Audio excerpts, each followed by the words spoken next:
warahmatullahi wabarakatuh. Yang terhormat Ibu Kepala Sekolah SD Negeri Sidoarjo, yang saya hormati Bapak Ibu Guru serta karyawan SD Negeri Sidoarjo.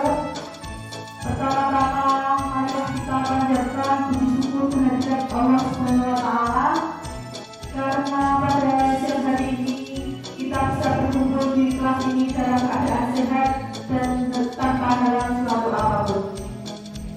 Salawat serta salam senantiasa kita haturkan kepada Nabi kita Nabi Muhammad SAW yang kita nantikan syafaatnya besok di yaumil qiyamah. Amin. Bapak Ibu Guru yang saya hormati, sebelumnya izinkan saya membacakan susunan acara pada siang hari ini. Yang pertama yaitu pembukaan, yang kedua yaitu penyampaian materi sesi 1, yang ketiga pemaparan materi sesi 2, dan yang terakhir yaitu penutup. Karena waktu sudah siap, mari kita buka acara ini dengan bacaan basmalah bersama. Bismillahirrahmanirrahim. Untuk acara selanjutnya yaitu pemaparan materi sesi 1 yang akan disampaikan oleh Ibu Nasihatul Istiqlaliyah. Waktu dan tempat kami persilakan.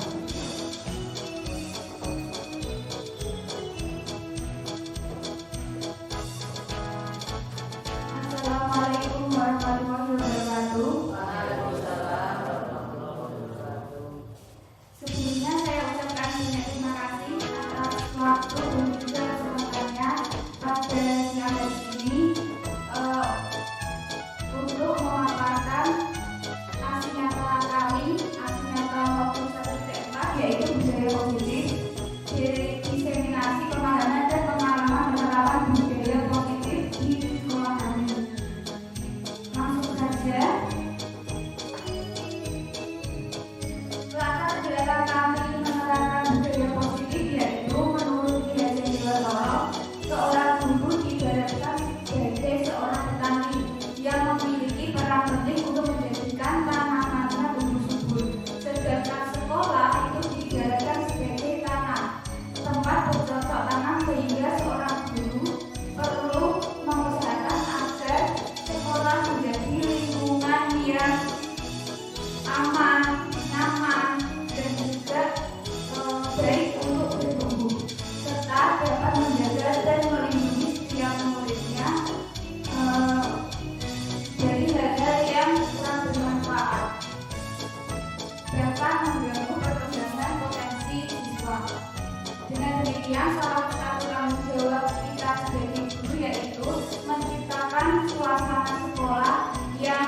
setiap murid belajar sesuai dengan kebutuhan dan tahap perkembangannya, atau sering kita dengar dengan pembelajaran berdiferensiasi. Dan ini sebenarnya mengacu pada profil pelajar Pancasila kemarin yang kelas 1 sama kelas 4 sudah mengikuti diklat itu itu kan ada pembelajaran yang memang dipusatkan kepada siswa. Jadi guru itu memperhatikan satu-satu karakter murid yang memang berbeda, sebenarnya kan berbeda, dan kita memberi pelayanan yang berbeda sesuai dengan minat bakat siswa masing-masing. Nah, pembelajaran diferensiasi mungkin bagi Bapak Ibu guru masih apa ya, asing ya, masih asing mendengarnya pembelajaran diferensiasi itu apa? Nah, pembelajaran diferensiasi itu sebenarnya kita mungkin pernah melakukan, tapi tidak sadar kalau itu pembelajaran diferensiasi. Ada 3 jenis pembelajaran diferensiasi. Yang pertama, pembelajaran yang sesuai dengan kesiapan belajar muridnya. Yang kedua, yaitu minat murid, dan yang terakhir, profil pelajar murid. Saya akan memberi contoh di sini kesiapan belajar murid yang sudah saya terapkan di kelas saya kelas 4. Kemarin pada saat materi pembagian 3 digit angka itu saya membagi siswa menjadi 3 kelompok yang setiap kelompoknya itu mempunyai karakter yang berbeda. Jadi kelompok pertama itu anak-anak dengan kemampuan, yaitu sudah mampu membuat bersusun atau kita sering menyebutnya dengan poros garis, usul dan lancar sudah bisa, dan anak ini sudah menghafal pembagian 1 sampai 10. Nah, kalau yang kelompok kedua ini anak-anaknya sudah mampu membuat poros garis, tetapi belum menghafal pembagian 1 sampai 10. Dan yang kelompok 3 ini anak-anak yang belum menguasai pembagian. Nah, setelah itu saya memberikan tiga bentuk soal yang memiliki tingkat kesulitan yang berbeda sesuai dengan murid tersebut. Jadi kelompok pertama itu saya beri materi yang sudah sulit karena mereka memang saya anggap mampu, dan yang kedua itu saya beri yang sederhana, dan yang terakhir ini mereka saya beri pembagian masih 2 digit angka dengan menggunakan pengulangan berulang karena memang belum menguasai pembagian. Jadi kalau saya beri dengan menggunakan poros garis pasti masih kebingungan. Seperti itu contoh dari pembelajaran berdiferensiasi. Apakah Bapak dan Ibu pernah menerapkan pembelajaran diferensiasi ini di kelas? Pernah? Ya. Itu sebenarnya itu sudah pernah kita lakukan, tapi nggak tahu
maka motivasi intrinsiknya akan terjadi. Sekarang di sini ada yang namanya nilai-nilai kebajikan. Nilai-nilai kebajikan itu adalah nilai-nilai kebajikan universal. Apa itu nilai kebajikan universal? Nilai kebajikan universal yaitu nilai-nilai atau prinsip-prinsip nilai yang dianut oleh seseorang. Kalau untuk saat ini nilai-nilai kebajikan yang sedang dilakukan di dunia pendidikan saat ini yaitu nilai-nilai profil pelajar Pancasila. Dan pertanyaannya bisa sering akhir ini sering termasuk salah satu dari kelas itu sudah menerapkan Merdeka Belajar dan juga disuruh untuk menerapkan proses pelajar Pancasila di setiap pembelajaran. Sebagai pendidik, tujuan kita adalah menciptakan anak-anak yang memiliki disiplin diri sehingga mereka berperilaku dengan mengacu pada nilai-nilai kebijakan universal yang memiliki motivasi intrinsik bukan ekstrinsik. Seperti yang saya jelaskan tadi, kita menemukan nilai-nilai kebijakan itu dari dalam diri anak bukan karena faktor dari luar. Disiplin positif merupakan salah satu cara penerapan disiplin yang bertujuan untuk menumbuhkan kesadaran serta memperdayakan anak untuk melakukan suatu tanpa imbalan, tanpa ancaman maupun hukuman. Nah, ini tadi disiplin positif akan melahirkan nilai-nilai kebajikan yaitu kalau di dunia pendidikan saat ini sedang digagas-gagas profil pelajar Pancasila. Sepertinya ngantuk ini. Mari kita nyanyikan dulu profil pelajar Pancasila. Siapa kamu? Siapa? Belum. Sudah siapa? Mari kita nyanyikan 1, 2, 3. Pelajar Pancasila beriman dan bertakwa kepada Tuhan Yang Esa dan berakhlak mulia, berkebinekaan broker, gotong royong mandiri, kreatif dan bernalar kritis. Selanjutnya saya lanjutkan deh. Motivasi perilaku manusia. Motivasi merupakan dorongan yang timbul dari dalam diri seseorang secara sadar ataupun tidak sadar untuk melakukan suatu tindakan dengan tujuan tertentu. Diane Johnson mengatakan ada 3 alasan motivasi perilaku manusia. Yang pertama, menghindari ancaman atau hukuman, ketidaknyamanan atau hukuman. Murid ini melakukan disiplin karena takut dia ternyata melanggar peraturan PKP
penghargaan ini penghargaan itu tidak efektif karena menimbulkan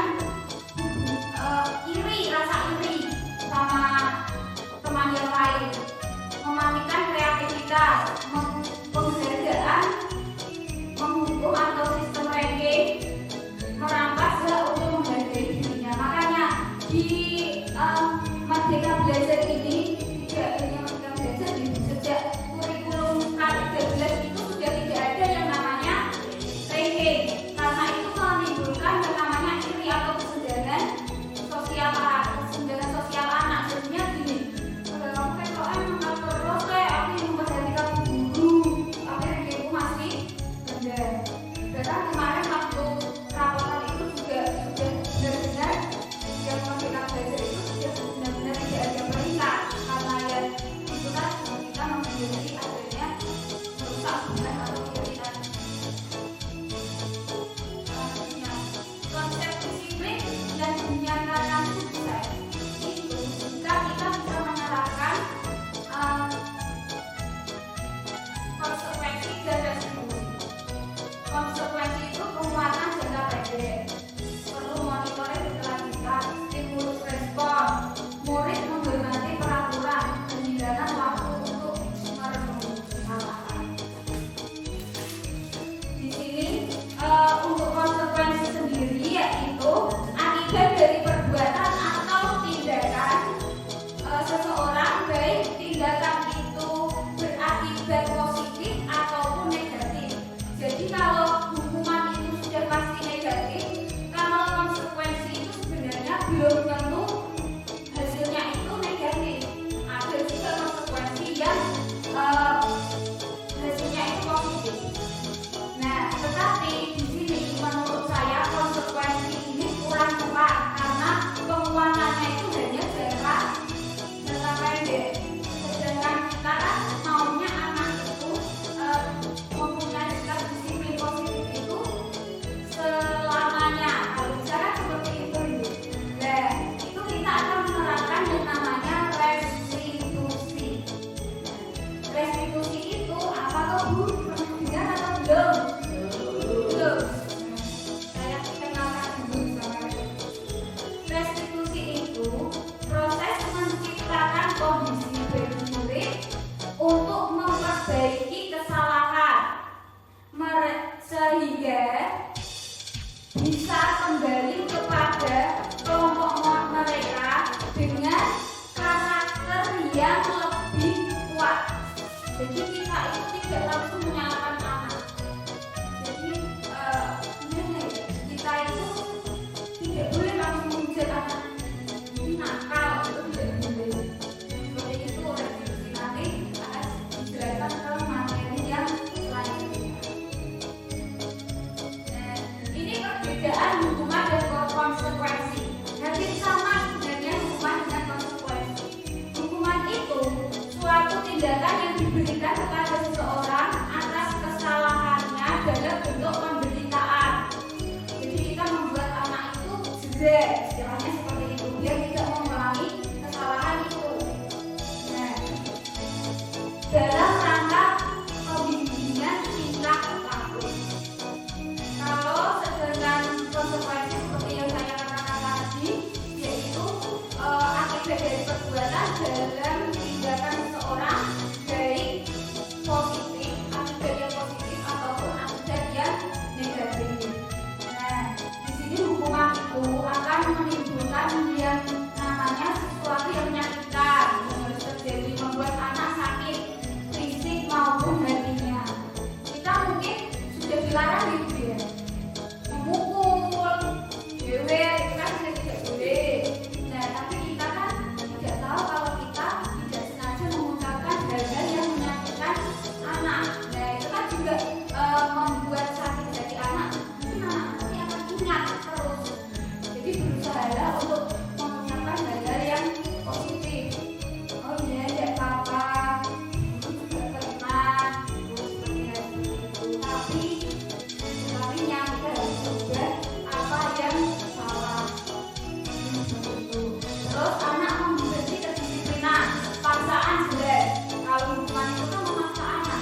tidak mengenakan sepatu. Dan bahwa anak tidak mengenakan sepatu hitam. Nemplek. Itu termasuk apa? Hukuman atau konsekuensi? Hukuman. Walaupun kata Pak Samsul menyenangkan karena anak suka. Terus selanjutnya lari mengelilingi lapangan basket 2 kali karena terlambat 10 menit untuk pelajaran PJOK. Konsekuensi karena belum pemanasan, dia kan tidak ikut jam pemanasan, makanya disuruh lari 10 menit.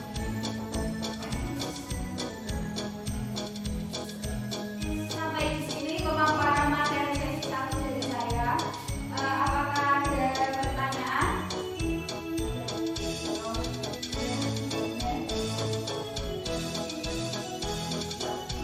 Silakan pertanyaannya.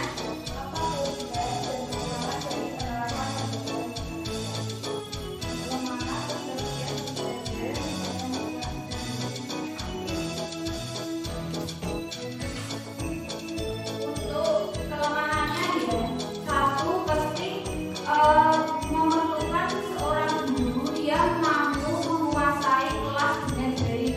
Karena itu kan nanti menjadi kelompok-kelompok gitu. Kalau tidak bisa menguasai kelas, mesti yang sini sudah diperhatikan yang sana rame. Nah, jadi diperlukan guru yang mampu untuk menguasai kelas dengan baik. Yang kedua harus kreatif. Ya, karena setiap kelompok itu kan seperti yang kemarin saya lakukan itu mempunyai beberapa soal yang berbeda. Nah, jadinya kita kan harus membagi-bagi kita kalau ini masih sedang, yang ini masih rendah, itu kan kita harus kreatif. Dan juga diperlukan mungkin guru yang mampu dalam IT. Mungkin kalau mau membuat yang kreatif mungkin tidak hanya soal anak itu dari soal tidak, mungkin kita bisa membuat membuat game edukasi atau mungkin kita mau memaparkan materi dengan menggunakan Canva, itu kan itu akan menjadi lebih menarik untuk siswa. Jadi mungkin siswa itu akan minat belajarnya akan bertambah. Kalau kelebihannya itu guru lebih mudah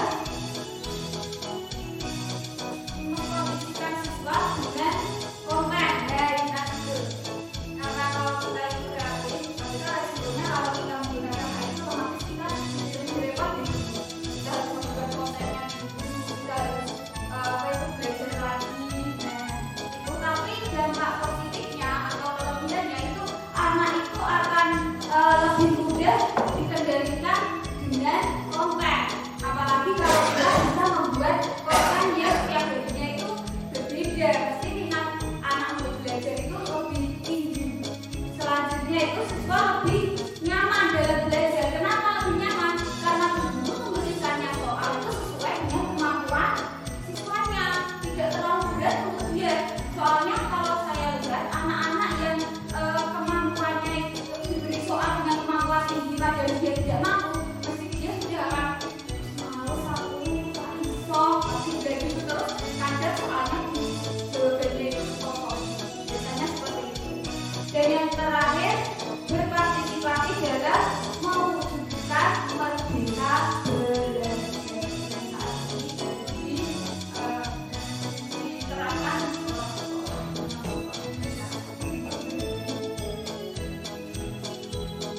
Dan oke, semoga bermanfaat pemaparan saya hari ini. Selanjutnya nanti saya berlanjutkan sama Bunda. Terima kasih atas perhatiannya. Ada beberapa hal salah saya mohon maaf yang besar-besarnya. Assalamualaikum warahmatullahi wabarakatuh.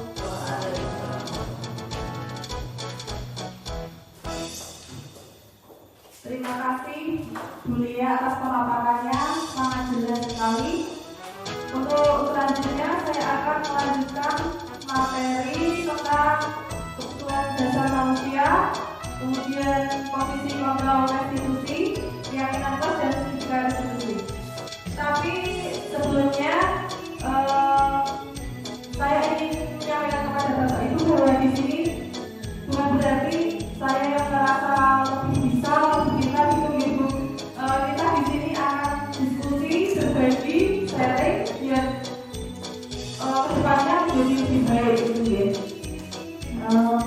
Untuk membangun budaya yang positif, salah satu yang kita bisa lakukan yaitu memahami kebutuhan dasar yang mendasari perilaku.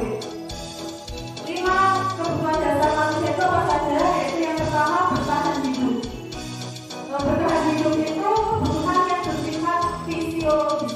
Fisiologis itu yang bersifat yang fisik, yaitu contohnya kesehatan, rumah, makanan, yang lebih spesifik lagi misalnya sandang, papan itu. Terus kebutuhan primer. Nah, untuk yang berhubungan dengan murid kita itu biasanya mereka yang berhubungan dengan sekolah itu misalnya ditanya tentang pada pagi itu ditanya udah sarapan belum?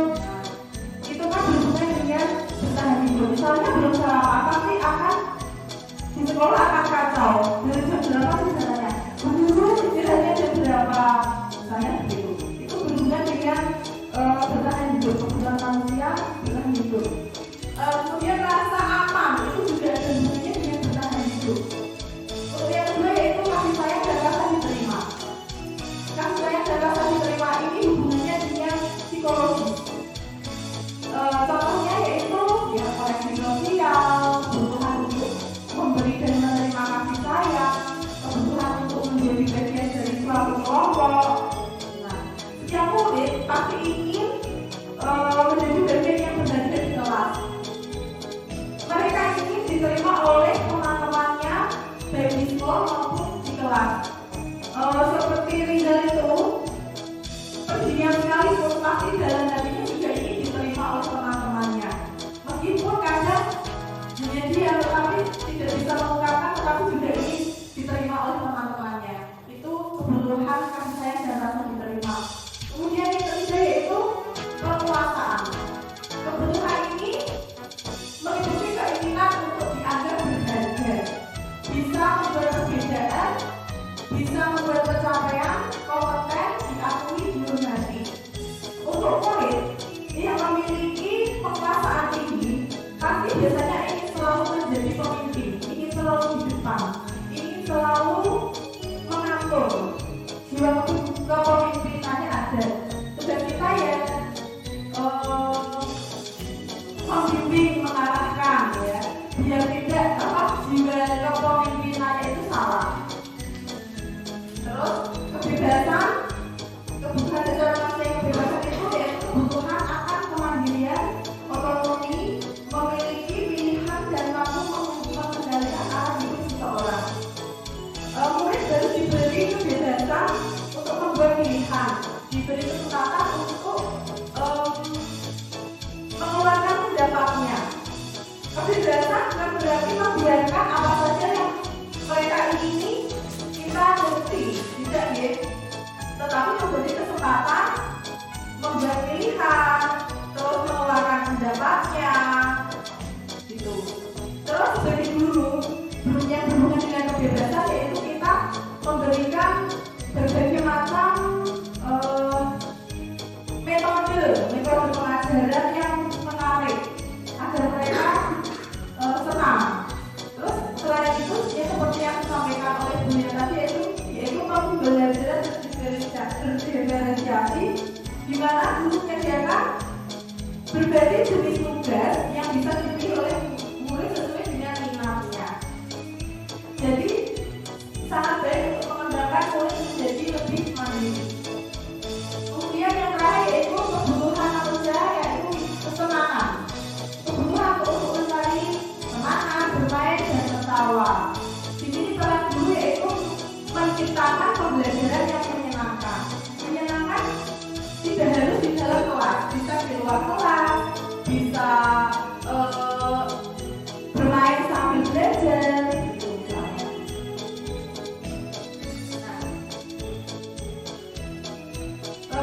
Sekarang 5 posisi kontrol.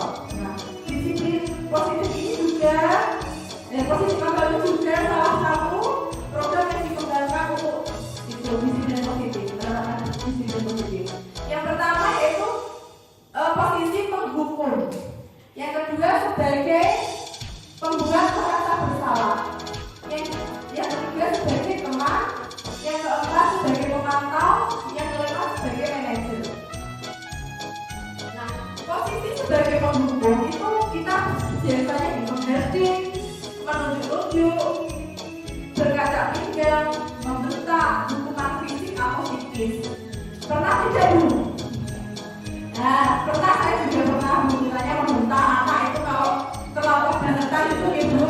Nah, kalau kita belajar itu juga membentak. Nah, berarti kita selama ini juga pernah menjadi posisi sebagai penghukum. Nah, dampaknya apa? Yaitu siswa akan mengulangi kesalahannya berulang kali. Itu bisa berani sih. Nah, misalnya itu besok diulangi lagi, itu dampaknya. Terus yang kedua murid menjadi pendendam. Mungkin dalam hatinya kalau kita aku ya, itu nanti bisa terikat sampai besok tua gitu. Terus yang ketiga tidak menyukai guru ataupun mata pelajaran yang diampu. Nah, ini ada video yang menggambarkan guru sebagai dalam posisi penghukum.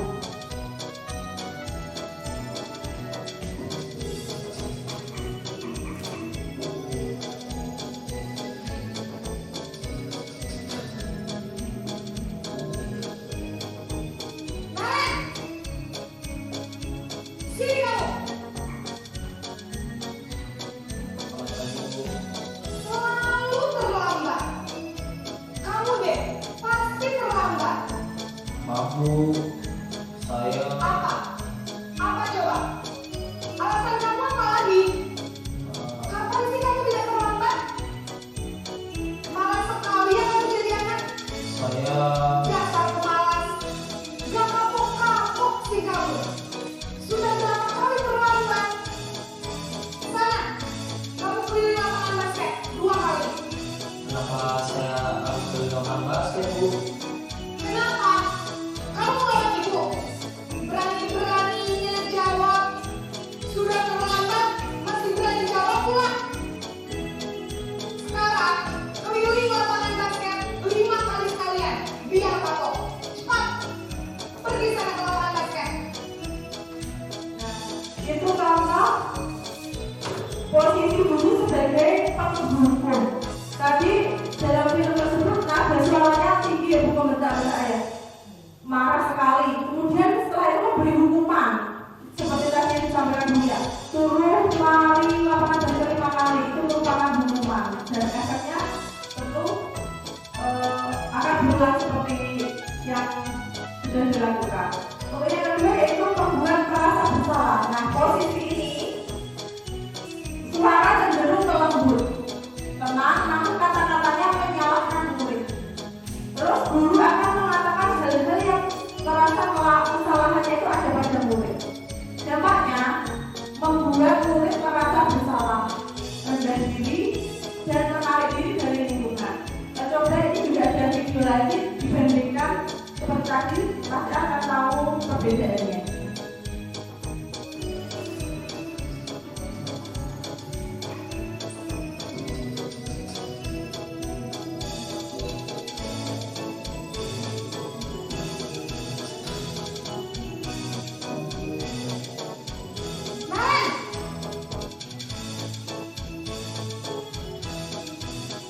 Apa lagi Bu?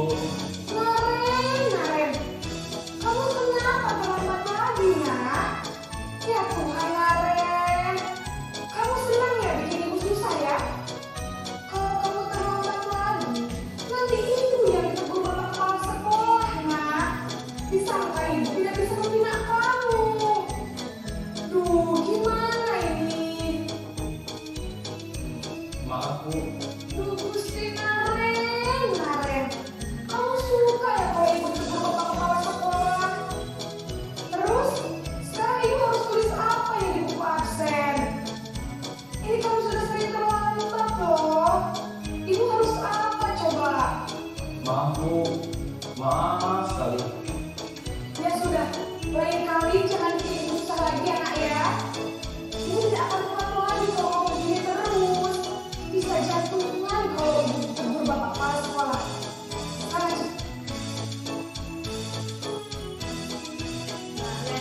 yaitu posisi sebagai teman. Kita itu suara juga akan lama cenderung bersenda gurau. Ada yang bapak ibu yang suka bersenda gurau dengan anak-anaknya sangat akrab gitu, ada ya. Pas akrab mungkin. Terus dampaknya mungkin akan bergantung pada orang tertentu. Atau tidak? Nah, misalnya ada Pak Riza atau Pak Samsul setelah anak terus murid tidak mandiri dan tidak bisa berpikir untuk diri sendiri. Ini juga ada video yang sama seperti cuma perbedaannya ini posisinya sebagai teman.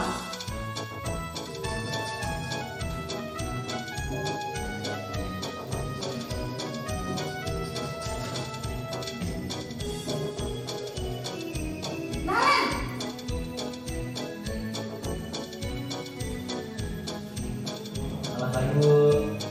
Wah, sudah jam berapa ini nak? Terlambat lagi ya sayang. Iya Bu, habis ibu saya lupa bangunkan saya Bu. Kamu malah menyalahkan ibu kamu. Kamu bukannya anak yang paling kencang. Kok terlambat sih? Iya Bu, saya memang terlambat bangun tadi. Jadi biarpun saya kencang, setelah bersenja Bu.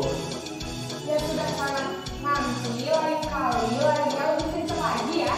Biar gak terlambat lagi. Bikin seneng ibu demi ibu. Bisa kan? Bisa lah Bu. Ya sudah sana masuk kelas. Ibu beresin urusan absen kamu. Kamu ini ada saja.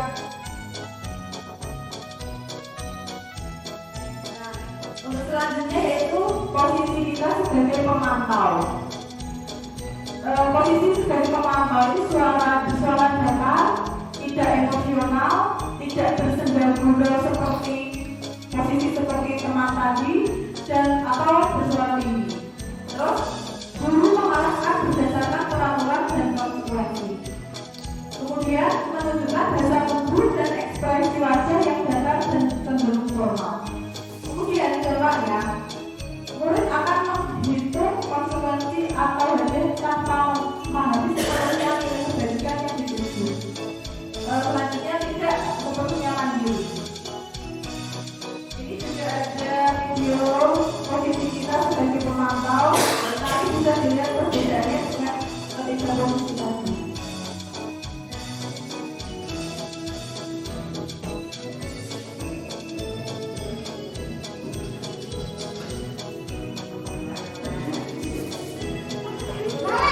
Contohnya digunakan. Selamat pagi Bu. Naren, apa peraturan di sekolah kita tentang jam berapa kita harus masuk sekolah nak? Kita harus di sekolah jam 7 Bu. Iya betul, sekarang sudah jam 7.20. Naren sudah tahu konsekuensinya jika terlambat hadir. Paham Bu. Saya harus tinggal kelas pas jam istirahat selama 20 menit. Iya benar, konsekuensinya demikian. Jadi nanti jam 9.30 pas istirahat, kamu harus tinggal di kelas, kerjakan tugas tambahan untuk ketinggalan kamu, ya? Baik Bu. Nah, untuk yang terakhir yaitu posisi kita sebagai manajer. Suara kita netral, tidak emosional, tidak terlalu ramah dan tidak bersuara tinggi. Kemudian guru akan terus memberikan pertanyaan bermakna agar membuka pikiran murid.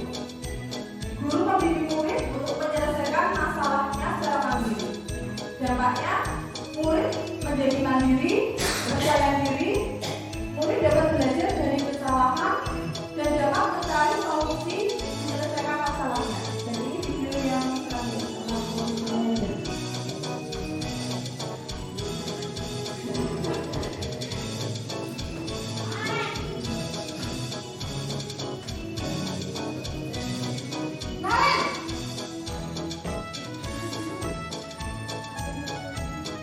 Selamat pagi Bu. Selamat pagi Naren. Maaf Bu, saya terlambat. Iya, sekolah masuknya jam 7, sekarang sudah jam 7.20. Jadi sekarang bagaimana ini Naren? Maaf Bu, saya lupa setel alarm saya semalam. Baiklah,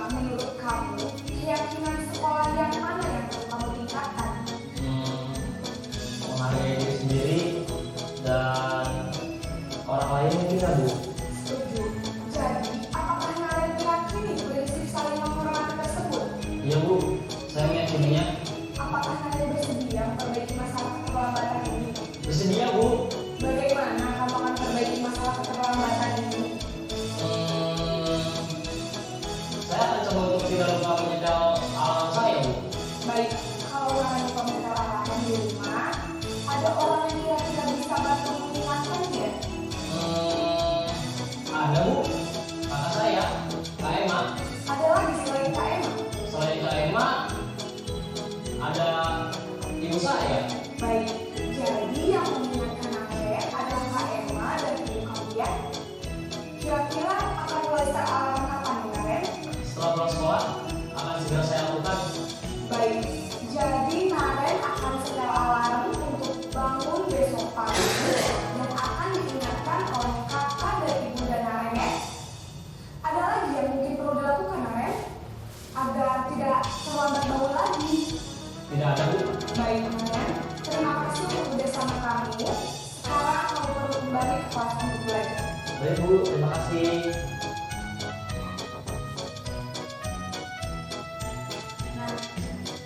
Kira-kira profesi mana yang paling ideal Bapak Ibu? Yang paling ideal posisi di mana? Yang paling belakang aku posisi sebagai apa ya? Ya, sebagai manajer. Ini sama posisi mana yang dapat menunjang motivasi intrinsik murid itu sama ya, itu jawabannya manajer. Nah, posisi manajer ini guru dapat menerapkan disiplin positif yang berpihak pada murid dan memerdekakan murid.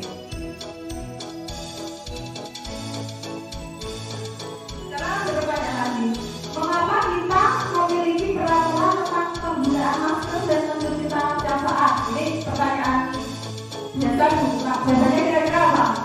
Mengapa kok kita punya peraturan menggunakan masker dan mencuci tangan? Biar apa? Ya, tapi juga melihat aman, sehat, terus tidak ada yang kira sehat, aman itu merupakan suatu nilai-nilai atau keyakinan. Nah, kita akan ke keyakinan kelas. Keyakinan yaitu nilai-nilai kebajikan universal yang disepakati secara tersirat dan tersurat, lepas dari latar belakang suku, negara, bahasa maupun agama. Nah, nilai-nilai yang diyakini dari penggunaan masker tadi kan biar sehat dan aman. Sekarang itu kita akan membahas keyakinan kelas. Salah satu langkah untuk mewujudkan disiplin positif kelas adalah membuat keyakinan kelas. Nah, ini pembentukan keyakinan kelas yang saya lakukan di kelas 5. Langkah-langkahnya yaitu yang pertama, mempersilahkan murid-murid untuk bergerak pendapat tentang peraturan yang perlu disepakati di kelas. Nah, kita diskusi bersama anak-anak, kira-kira peraturan apa yang perlu kita sepakati dalam kelas itu. Nanti setelah itu, anak-anak akan mencatat semua memberikan masukan ya di kertas atau di post-it, bisa nanti bisa ditempel di dinding, di kantor atau di papan tulis. Dan anak-anak itu menuliskan lebih dari satu kesepakatan. Nah, yang ketiga itu susunlah keyakinan kelas sesuai dengan prosedur pembentukan keyakinan sekolah atau kelas. Nah, ketika anak sudah menuliskan, uji disusun. Jika ada kata-kata yang atau kesepakatan yang dituliskan sama, itu dijadikan satu. Kemudian gantilah kalimat-kalimat dalam bentuk negatif menjadi positif. Misalnya ini, tidak datang terlambat. Nah, itu kan kalimat positif. Diganti dengan datang tepat waktu. Itu misalnya. Terus yang keempat, tinjau kembali bukan surat pendapat yang sudah dicatat. Mungkin akan mendapati bahwa pernyataan yang tertulis di sana masih banyak yang bukan peraturan. Jadi harus dibedakan mana yang berupa peraturan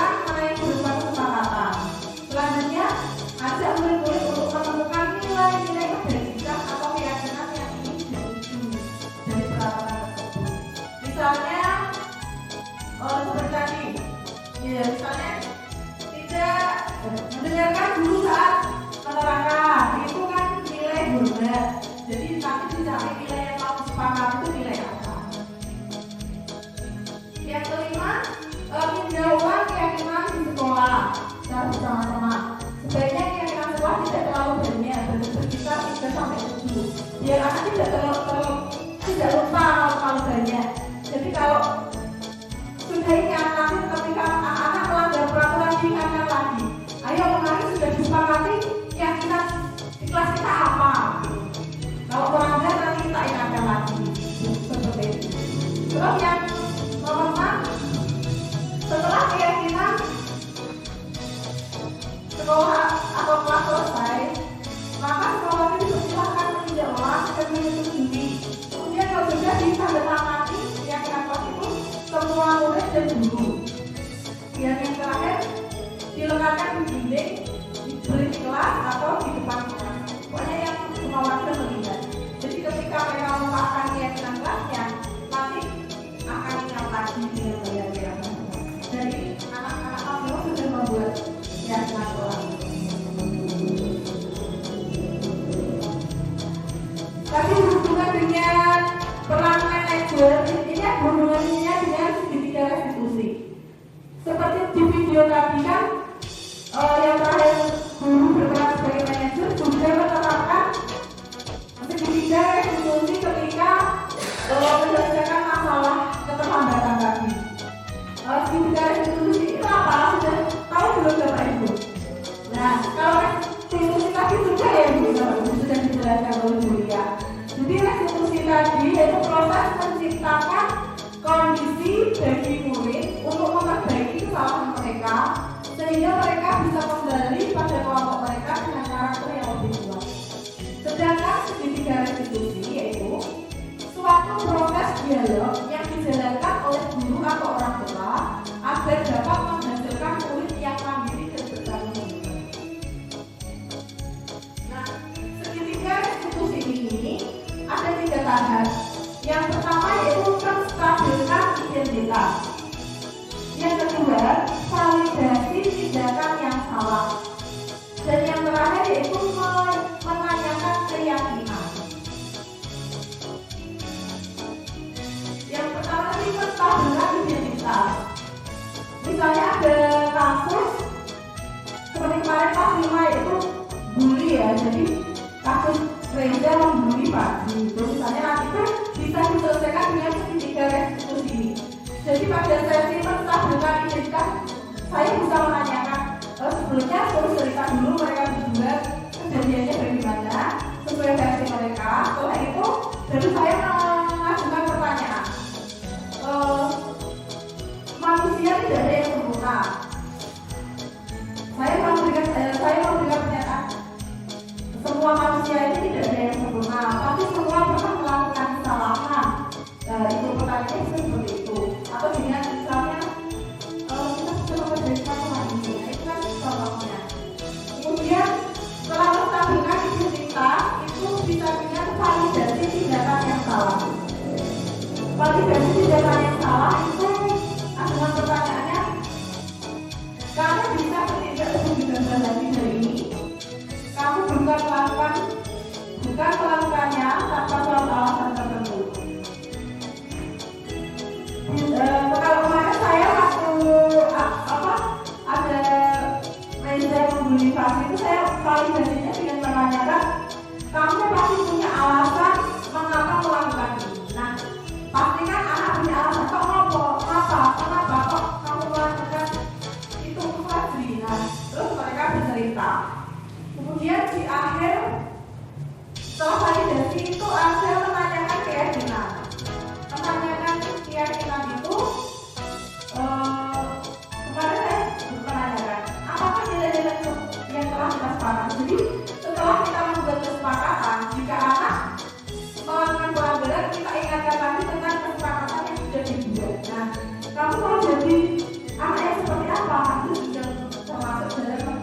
murid berkata tidak sopan kepada Mbak Guru.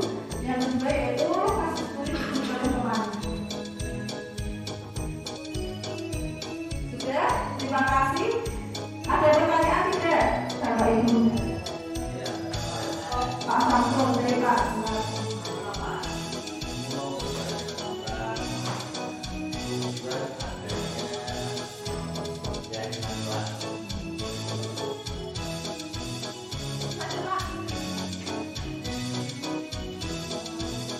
Berkaitan dengan keyakinan kelas tadi ya Pak ya.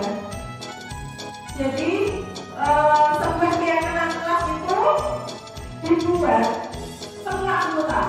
Jadi tidak cuma siswa, tidak cuma guru. Jadi peraturan itu kita buat bersama antara siswa dan guru. Itu dengan adanya keyakinan kelas itu diharapkan dapat meningkatkan kedisiplinan murid, yaitu disiplin diri, disiplin yang muncul dari dalam diri, ya motivasi intrinsik tadi. Jadi kesadarannya diri sendiri itu tujuannya buat keyakinan kelas. Jadi diharapkan setelah ini Bapak Ibu semua membuat keyakinan kelas di kelas masing-masing. Itu ya Bapak Ibu.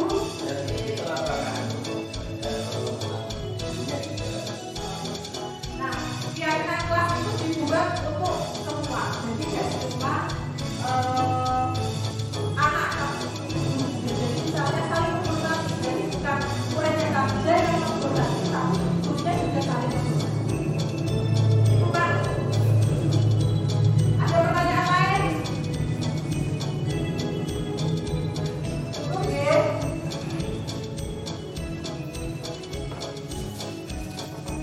Nah, karena sesi ketiga sudah selesai,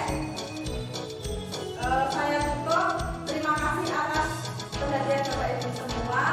Semoga dengan berakhirnya acara diseminasi tentang pemahaman dan pengalaman penerapan budaya positif ini bermanfaat untuk kita semua dan mampu membawa perubahan arah yang lebih baik.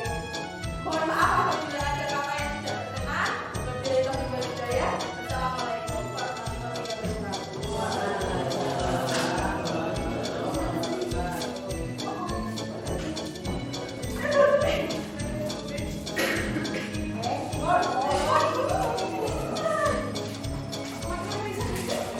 Mau nih ibu.